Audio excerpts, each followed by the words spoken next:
খামেনির জন্য সিংহের মতো গর্জন করে উঠেছে ইরান। একযোগে মধ্যপ্রাচ্যের ২৭টি ঘাঁটিতে হামলা করেছে ইরানের ইসলামী বিপ্লবী গার্ড। মিসাইল ড্রোনের তাণ্ডবের এমন দৃশ্য আর কখনো এর আগে দেখা যায়নি। মধ্যপ্রাচ্যের এত মার্কিন ঘাঁটিকে একযোগে হামলার ঘটনা নজিরবিহীন, যেখানে আমেরিকান কোনো সম্পদের দিকে চোখ তুলে তাকাতেই সাহস করে না কেউ, সেখানে ইরান দেখিয়ে দিল সাহস কাকে বলে। সর্বোচ্চ ধর্মীয় নেতা তোমার থেকে এই ওয়ালটনই ভালো, 75% পর্যন্ত বিদ্যুৎ সেভ করে। ওয়ালটন তোমার থেকেও ভালো, কোনো নয়েজ করে না। ওয়ালটন সাইড বাই সাইড ফ্রিজে আছে নেক্সট লেভেলের এমএসও প্লাস ইনভার্টার কম্প্রেসর, যা আবহাওয়া বুঝে নিঃশব্দে কুলিং স্পিড নির্ধারণ করে 75% পর্যন্ত বিদ্যুৎ সাশ্রয় করে। আয়াতুল্লাহ আলী খামেনির মৃত্যুর পর ইরান ঘোষণা দিয়েছিল ইতিহাসের সবচেয়ে ধ্বংসাত্মক প্রতিশোধ নেওয়া হবে। কথার পরই কাজ শুরু করে তারা। দেশটি একযোগে ২৭টি ঘাঁটিতে হামলা চালাচ্ছে।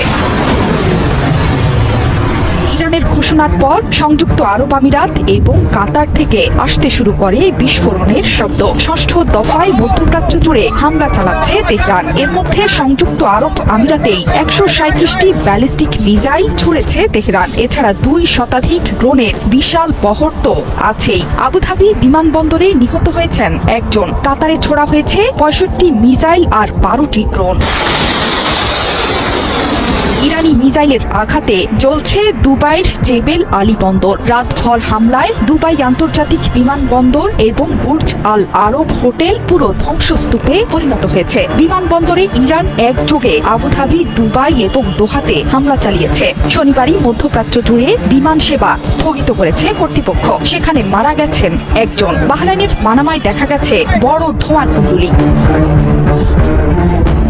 আল জাজিরার প্রতিবেদনে বলা হয়েছে, কাতারের দোহায় রোববার নতুন করে ১১ দফা বিস্ফোরণ হয়েছে। এছাড়া এদিন ইসরায়েলের বিভিন্ন স্থানে একাধিক বিমান হামলার আশঙ্কায় সতর্ক সংকেত পাওয়া গেছে। নাগরিকদের আসন্ন হামলা নিয়ে সতর্ক করতে এসব সংকেত বাজানো হচ্ছে। গণমাধ্যমে প্রকাশিত ভিডিওতে দেখা যাচ্ছে, কাতারের দোহা এবং সংযুক্ত আরব আমিরাতেই সবচেয়ে বেশি ধ্বংসযজ্ঞ চালাচ্ছে তেহরান। কুয়েত থেকেও পাওয়া গেছে বিস্ফোরণের শব্দ। কুয়েত সিটিতে আমেরিকার বিমান ঘাঁটি আছে, সেখানেও মিসাইল হামলা চালিয়েছে তেহরান।